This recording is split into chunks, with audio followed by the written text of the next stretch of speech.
દૂધમાં હળદર અને કેસર નાખીને એમાં 2-4 ઉકાળા દઈ દો અને પછી એવું સ્વાદિષ્ટ દૂધ તૈયાર થઈ જાય. આમાં થોડું કેસર નાખી દો. કેસર અને હળદર વાળું આ જે દૂધ છે ને, આ સુપર ઇમ્યુનિટી વાળું દૂધ છે. એનાથી એટલો બધો ફાયદો થાય કે આના પછી એની સાથે આ ચ્યવનપ્રાશ, બાદામ પાક કે પાવર બીટા આ બધું લઈ લે તો પછી તો કોઈને લો ઇમ્યુનિટી રહે જ નહીં.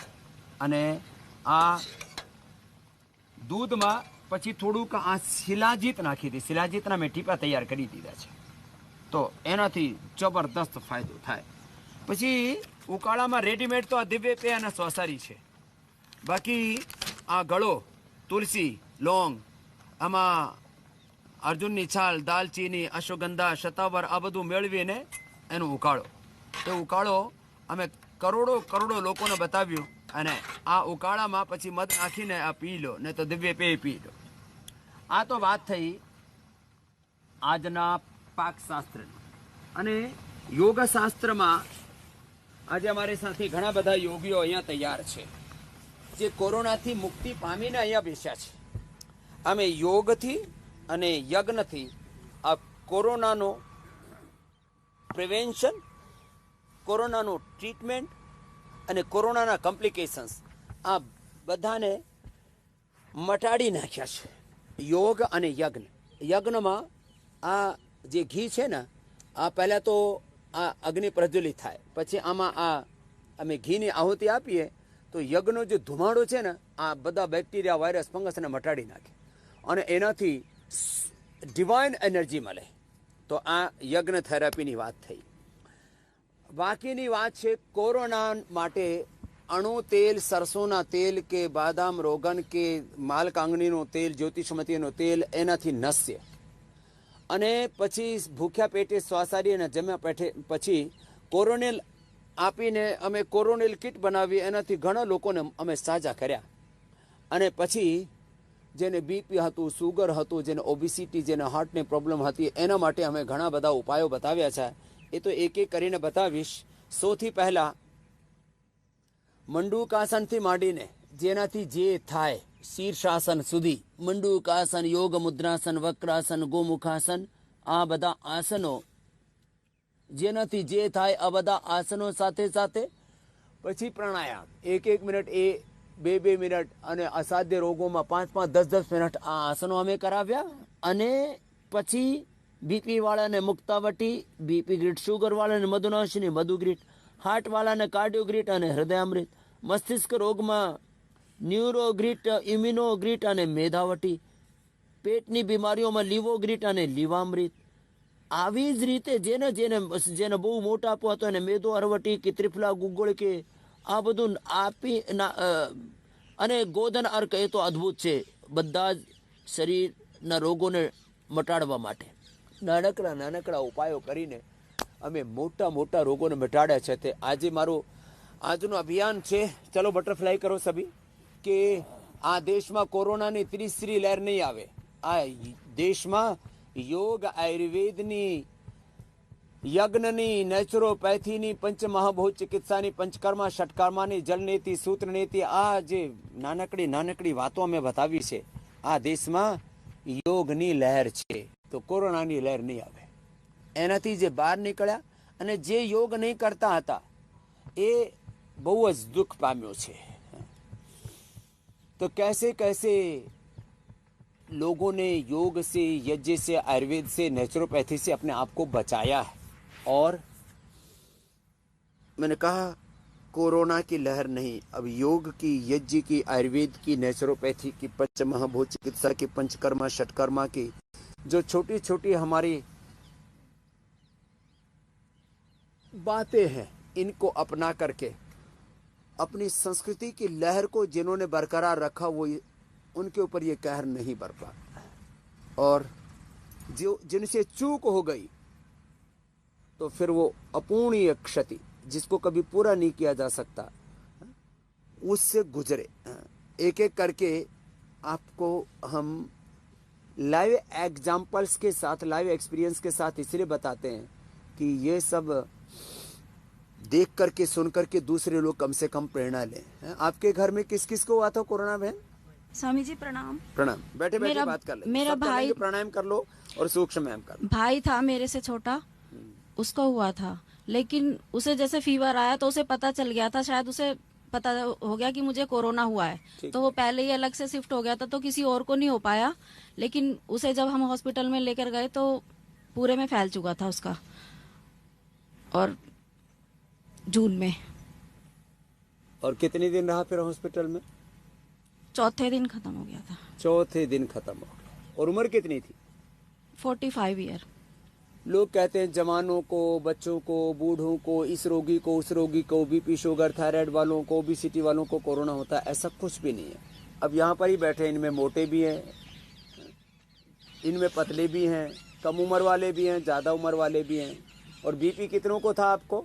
ज़रा हाथ उठाना। ये बीपी के बावजूद देखो इन्होंने अपने आप को निकाल लिया उससे बाहर। शुगर कितनों को था? लोग कहते हैं शुगर वाले नहीं बचेंगे, है? सब।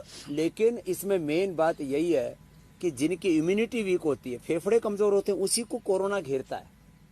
अब इसको बढ़ा लिया तो अब भाई बहुत ज़्यादा बड़ी उम्र तो नहीं होती, 45 साल कोई लंबी चौड़ी उम्र नहीं है, लेकिन नहीं लौट पाया। अफसोस रहता है। चलो भस्त्रिका करो। मेरे मामा मामी और एक मामा का बेटा और फिर दोनों फूफा और एक जेठ जी गुजर गए कोरोना में। कितने? एक ही परिवार? हाँ। और मामा मामी दोनों भी मेडिकल के प्रोफेसर थे। हे राम। और जो मेरे मामा का बेटा था वो 57 इयर्स का था।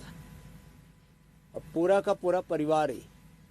अब किस और वो ऐसे अचानक ही जल्दी जल्दी? नहीं, ऐसे जल्दी नहीं है। वो जो मामा मम्मी है वो ऐसे बड़े बड़े प्रोफेसर हैं, तो जो मेडिकल में ट्रीटमेंट ले रहे थे वो उनका ही मेडिकल है, तो उसी में ट्रीटमेंट हो रहे थे। और पहले मामी चल गई और 7 दिन के अंदर मामा भी चल गए। एक तो कोरोना, फिर ऊपर से एक के जाने के बाद दूसरे का जाने का गम, बड़ा दुख हुआ। और फिर उससे उभर नहीं पाना। मैं इसलिए कह रहा हूँ कि ये लोगों ने बहुत दुख दे झेला है, और पूरे के पूरे परिवार, बच्चे, पोता पोती, सारे बहू बेटियां, सबको हो गया था कोरोना। योग करके किस किस के परिवार में पूरे में फैल गया था? हाथ उठाना, हाथ हिलाओ जरा। अब देखो ये पूरे परिवार में फैला हुआ था और बचा लिया अपने आप को। लेकिन जिनसे चूक हो गई फिर वो वापस लौट के नहीं आए हैं। प्रणाम स्वामी जी। प्रणाम। कपालभाति करो। मेरा बहन का बेटा एक्सपायर हो गया, वो डॉक्टर था, आपसे भी मिलके गया, अभिषेक यादव। आपके पास उसके कागज जमा है, आपने उसको बुलाया था 1 जून को, और वो 24 को एक्सपायर हो गया। 24 अप्रैल को एडमिट हुआ और 24 मई को एक्सपायर हो गया। आपसे मिला था यहाँ डॉक्टरी के लिए, डॉक्टर था वो। बहन के भी कोरोना हुआ, बहन ठीक हो गई, आर्मी हॉस्पिटल में दोनों एडमिट थे। अब एक ही परिवार का एक आदमी ठीक हो गया, एक नहीं वापस। हाँ, दोनों माँ बेटे वहाँ। मेरे भी कोरोना हो रहा था उस टाइम, मैं ठीक हो गई। और तेरी उम्र कितनी? मेरी 69। 69 की देखो माँ। हाँ। हाँ? और सुशीला यादव। सुशीला। और बेटा कितने साल का था? 37 साल का। 37 साल का। हाँ। अभिषेक बेटा जो है, हाँ, डॉक्टर था वो। आपसे मिला है, आपके पापा से भी, मम्मी से, सबसे मिल के गया वो नहीं बच पाया। वो नहीं बच पाया। छोटी सी भी चूक रह जाती है ना शरीर में, हाँ। वही से दबोच लेता है फिर कोई रोग। ओम स्वामी जी। मेरे परिवार में 4 लोग कोरोना से गए हैं। मेरी दादी, मेरे बड़े पापा, मेरे काका, मेरी बुआ जी, जो 15-15 दिन के अंतराल से सभी लोग चले गए। और मैं खुद भी उस वक्त हॉस्पिटल में एडमिट थी। मेरे पापा स्वयं भी एडमिट थे, जो बिल्कुल मरण शैया पर थे, और उनके लिए भी, पापा जी के लिए बोल दिया गया था कि इन्हें ले जाइए घर, अब इनका कुछ नहीं हो सकता। कि 18 से 19 घंटे तक उन्होंने लगातार योगा करके ऑक्सीजन लेवल भी बढ़ा लिया उनका, जो 60 पे पहुंच चुका था वो जी, और उन्होंने बढ़ाकर, और वापस घर भी आ गए और आज वो स्वस्थ हैं और वापस अपने काम से लग गए क्या हैं। नाम उनका? कैलाश सिंह चौहान। कैलाश, क्या आपके पिता? जी, मेरे पिताजी। हाँ, आपका स्वामी क्या जी, नाम मुझे बेटा? स्वयं भी प्लास्टिक एनीमिया था। डॉक्टरों ने हाथ खड़े कर दिए थे, लेकिन मेरे हस्बैंड के अथक प्रयास से उन्होंने आपके बताई हुई सारी दवाइयां मुझे हॉस्पिटल में ला कर दी। वो खुद भी मेरी वजह से कोरोना पॉजिटिव हो गए। उन्होंने भी ये खुद मेरे हस्बैंड है, उन्होंने भी कोरोनिल किट खाई, अणु तेल डालते रहे, मुझे भी डालते रहे और मुझे वापस हॉस्पिटल मौत के मुंह से बाहर लेकर आए हैं स्वामी जी, और वो सिर्फ आपकी वजह से। धन्यवाद स्वामी जी, आपको कोटि कोटि प्रणाम। अब ये जो चीजें हैं, अप्लास्टिक एनीमिया, ये तो ब्लड कैंसर जैसा होता है और उससे भी अपने आप को उभार लिया। सारे एग्जाम्पल्स हैं तुम्हारे सामने कि जो छोटी सी कहीं चूक रह गई शरीर में और इन चीजों को अपना लिया। खाली श्वास आ रही, कौन हो रही, अणु तेल, क्या चीज थी, बच गए। पिता को बचा दिया, 60 ऑक्सीजन चला गया था। प्रणाम गुरु जी। मेरा नाम मनसुख साकरिया है। मैं विक्रम सीमेंट मध्य प्रदेश में खोर में काम करता हूँ। मैं CSR में काम करता था। तो हम लोगों को क्या गांव में जाते हैं सर, और वहाँ गांव में हम लोगों को सैनिटाइजेशन वगैरह काम करते थे। तो उसमें मेरे को खुद को कोरोना हो गया और मेरी वाइफ को भी कोरोना हो गया। मेरा ऑक्सीजन लेवल 85 आ गया और मैं काफी परेशान हो गया। लेकिन मैं 3 साल से पहले भी योग कर रहा था और फिर मैंने प्राणायाम और अनुलोम विलोम और ये सब चालू कर दिया और कोरोना किट मैंने अपने घर में लाके कोरोनिल, अणु तेल और स्वसारी ये सब का व्यवस्थित प्रयोग करने के बाद ही हम लोग बच पाए। मेरी वाइफ को भी हमने वही ट्रीटमेंट किया। लेकिन मेरा जो भांजा जो गांव में रहता है सुरेंद्र नगर डिस्ट्रिक्ट में, हम लोग गुजरात के हैं, तो उनको हम लोग नहीं बचा पाए क्योंकि उनको हमने हॉस्पिटल में एडमिट करवा दिया था और वो योग वगैरह कुछ नहीं कर रहे थे।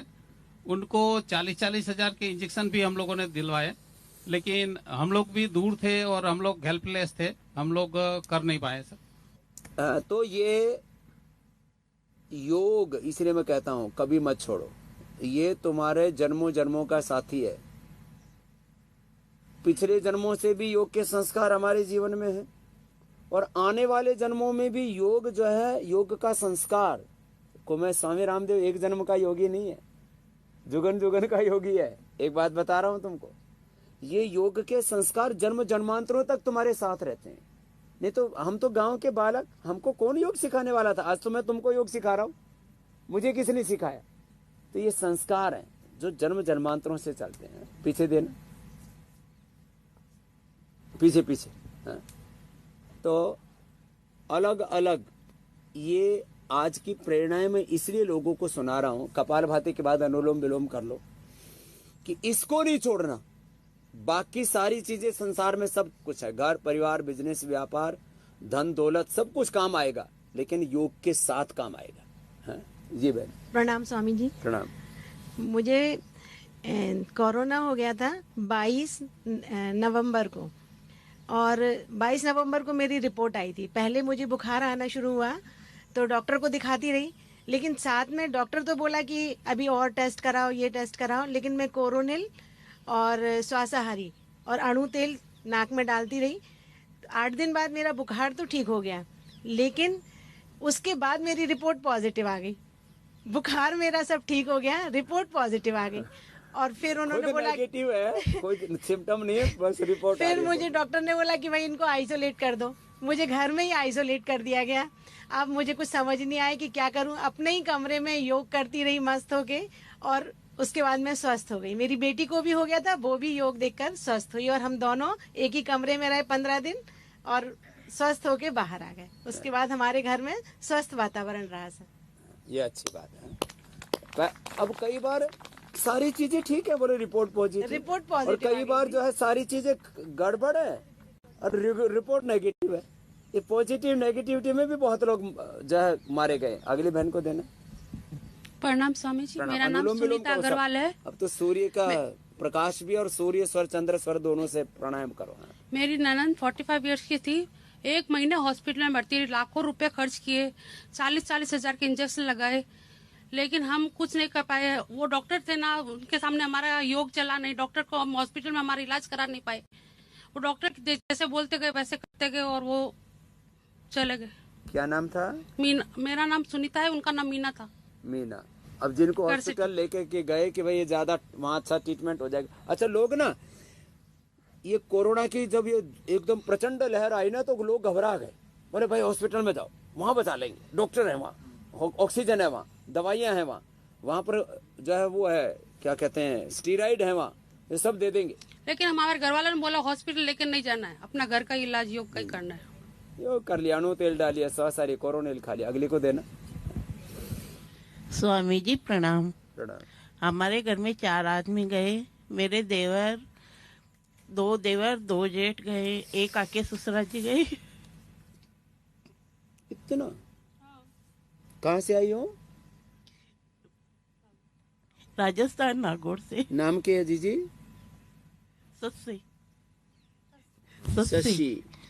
अब बताओ, अब 4 मतलब परिवार, देवर जेठ सब, और इलाज कहाँ करवाया उनका? 2 का तो जोधपुर में करवाया था और एक का जयपुर में करवाया था, एक का घर में ही करा था। और तुम्हारा? हमारे को कुछ नहीं हुआ। तुमको कोरोना नहीं हुआ? उनका कोरोना हुआ, हमारे को कुछ नहीं हुआ। अभी कोरोना के भी ना एक चीज और बताता हूँ, कोरोना का जो कहते हैं ना उसका जो वायरलिटी रेट, उसका संक्रमण दर कितना है। किसी को एकदम से इतना भयंकर संक्रमण हो जाता है, वो आदमी को उभरने का ही मौका नहीं देता। लेकिन ऐसी परिस्थिति में भी यदि आदमी हौसला रखे, आत्मबल रखे, और जैसे हमने बताया ना ये सब नाक मनु तेल डाला, स्वासारी, कोरोनिल, दिव्य धारा का स्टीम, फिर दिव्य वो पतंजलि बाम लगा दिया, गाय का घी का दीपक जला के रखा, एक साथ सारी चीजें प्रयोग करने से भयंकर संक्रमण से भी हमने लोगों को निकाला। जैसे बताया था 60 आ गया था ऑक्सीजन लेवल पिताजी। लेकिन है ना गुरुजी, हमारे घर में अंग्रेजी दवाई नहीं आती, यही दवाई चलती है। अंग्रेजी दवाई आज तक आई नहीं। वो जोधपुर रहते थे, वो मानने नहीं कि हम तो हॉस्पिटल लेके ही जाएंगे। अब इसमें बहुत अलग अलग ओपिनियन बन जाती हैं। अभी भी कोई घरों में बीमार होता है ना, हाँ। तो 2-3 राय बन जाती हैं। एक कहेगा योग करो, आयुर्वेद करो, दूसरे कहेगा होम्योपैथी करो, तीसरा कहेगा एलोपैथी करो, चौथा कहेगा सर्जरी करा लो, चक्कर में क्यों पड़ रहे हो, अपना काट पीट के ठीक करो। अगले को देना। प्रणाम गुरुजी। प्रणाम। प्रणाम गुरुजी। प्रणाम। मैं अहमदाबाद से आई हूँ। मेरे मामा मामी दोनों एक्सपायर हो गए, और साथ में मेरे अंकल हैं, उनकी बहू और उनकी बेटी दोनों, एक 45 इयर्स की, एक 50 इयर्स की थी। हम लोग योग करते थे तो वो हमारी मजाक बनाते थे कि क्या आप इसमें पड़े हुए हो, देखो दुनिया कहाँ चली गई है, आप वो करो, मेडिसिन लो, वो लो। चलेगी और तुम योग हमारी और मेडिसिन को से दूर हो। बताओ, मेडिसिन का इस्तेमाल करना आधुनिक होना है। बताओ ये कैसी आधुनिकता है। वो 1 महीने तक हॉस्पिटल में रहे, उसके बाद इतने 8-10 लाख रुपए खर्च हुए, सारे इंजेक्शन दिए, लेकिन नहीं बचा पाए। अभी घर परिवार बिल्कुल, बहू चली गई है तो बिल्कुल ही 2 बच्चे हैं, ऐसे ही हो गए। और मेरे घर में सर मेरी बहनों को हुआ था, लेकिन हम लोगों ने तो ये हवन और इस तरह से अणु तेल ये डाला, और उनकी सेवा मैं ही करती रही, लेकिन हमेशा वो करा, लेकिन मुझे कुछ नहीं हुआ। उनकी सेवा तू ही करती? हाँ, मैं साथ में उनकी थी, मेरी बहन। लेकिन क्या नाम है तेरा? निर्मला रतुड़ी। निर्मला रतुड़ी तो पहाड़ से होते हैं? जी। तो यहीं से? जी सर। अच्छा, पहाड़ की ब्राह्मण बेटी है जी। अब बताओ, कुछ लोगों ने माना ही नहीं और बोले क्या शब्द क्या प्रयोग करते, बोले तुम कहाँ हो, अभी मॉडर्न मेडिसिन कहाँ पहुंच गया और तुम अभी धरती पर ही हो, मैंने योग ही कर रहे हो, अभी योग करते रहेंगे। बताओ। गुरुजी, मेरे साथ मेरे भाई साहब भी आए हैं, उनको डायबिटीज बहुत है और थोड़ा सा हाथ में अभी कंपन है, तो वो यहाँ पे बैठे ही हैं। इनका भी निकल जाएगा वो जो आज बताया था ना जी। नीरोग्रिट, इम्यूनोग्रिट गोल्ड, मेधावटी, ये सब देंगे, सब ठीक हो जाएंगे। यहीं से ठीक करके भेजेंगे। 99% तो यहीं ठीक हो जाएंगे, नहीं तो 1-2 सप्ताह में ठीक हो जाएंगे। प्रणाम गुरुजी। अगले को देना। ये छोटी-छोटी प्रणाम गुरुजी जी। मैं संजय सोलंकी, धार मध्य प्रदेश से आया हूँ। अनुलोम विलोम ज्यादा करो ना, कपालभाति ज्यादा करते हो आप। इस कोरोना काल में मैंने पिछले साल कम से कम 4 से 5 सदस्य मैंने भी खोए हैं। मेरी आंटी गई, मेरी मामी गई, मेरे कजिन ब्रदर गए, और मेरे और भी परिवार में गए। और मैं उन लोगों को छोड़ने जब जाता था तो मुझे वो भयावह दृश्य देख के मन बड़ा विचलित हो जाता था। लेकिन जब भी घर पे आया तो मिसेस ने मेरी काढ़ा बना के पिलाती है, अब देखो, अपनों को खो दिया और सेवा करते हुए भी खुद को बचा लिया। जी स्वामी जी, तो ये आपका आशीर्वाद है। हाँ, ये जो चीजें हैं ये लोगों के लिए प्रेरणा है कि भाई अपनी जड़ों से जुड़ो। और बाकी तो क्या क्या नहीं हुआ, और अभी भी फिर लोग डरे हुए हैं क्योंकि आधी दुनिया परेशान हो चुकी है अभी नए वेरिएंट से। और डबल वैक्सीन के बाद, बूस्टर डोज के बाद भी लोगों को कोरोना हो रहा है। डबल वैक्सीन, बूस्टर डोज, फिर भी कोरोना हो रहा है। अब ये चीजों से बचेंगे कैसे? इसलिए आदमी यदि कमजोर है तो डबल डोज ठीक है, डबल डोज ले ली, मैं विरोध नहीं कर रहा हूं। बूस्टर डोज भी ले ली, फिर भी संक्रमित, ये क्या है? तो और आप में से तो वैक्सीनेशन के बाद किसी को कोरोना नहीं हुआ? कितनों को हुआ है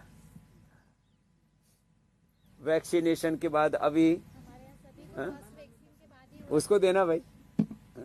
एक क्या हाल है सर? नमस्कार जी, मदन गोपाल अग्रवाल विजयवाड़ा से आया हूँ। मेरे को थोड़ा कोरोना हुआ था तो मैंने तो ये आयुर्वेदिक नुस्खा अजवान और कपूर की पोतली बना के और लोम विलोम करके मैंने अपने आप को एकदम अच्छा कर लिया था और 15 दिन के अंदर एकदम रेडी हो गया था। वैक्सीन तो नहीं लगवाई अभी? वैक्सीन लगवा ली थी। वैक्सीन के बाद बिगाड़ खाता हुआ। लेकिन वैक्सीन, इसके क्या परिणाम हैं, कितना एंटीबॉडी पैदा होते हैं, कितने दिन रहते हैं, फिर बूस्टर डोज क्या करती है। लेकिन सबसे बड़ी चीज है अपने आप को योग की, आयुर्वेद की, नेचुरोपैथी की, यज्ञ की, और ये सारी जो छोटी छोटी चीजें हैं, इनके द्वारा जो आपकी इम्यूनिटी बढ़ती है ना, वो डबल डोज क्या, ये जो डोज है ना, ये अल्टीमेट डोज है अपने परंपरागत, अपनी सनातन संस्कृति के जो मूल्य हैं इनके।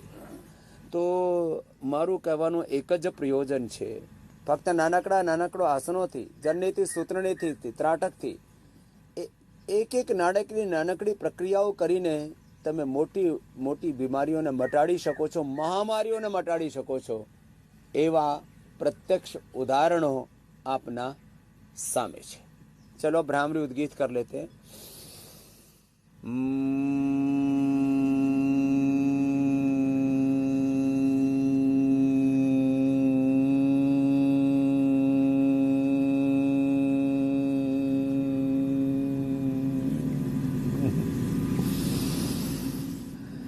पांच सात 10 बार भ्रामरी પછી ઉદ્ગીત 5 7 10 બાર થી માંડીને 5-10 મિનિટ સુધી કરી શકો છો ભ્રામરી ઉદ્ગીત।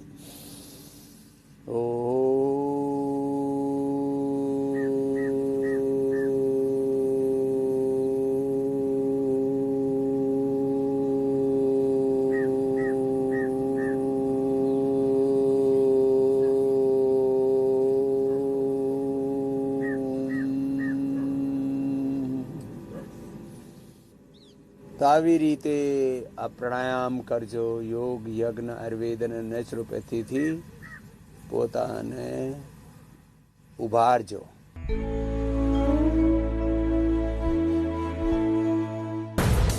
પેટ્રોલ ડીઝલ પુરાવતા કેમ સાવધાની રાખવી છે જરૂરી? કેવી રીતે થાય છે પેટ્રોલ પંપ પર ગોલમાલ? પેટ્રોલ ડીઝલમાં કટકી થાય છે ત્યારે હું તો બોલીશમાં રાત્રે 8 વાગે થશે તેલના ખેલનો પર્દાફાશ।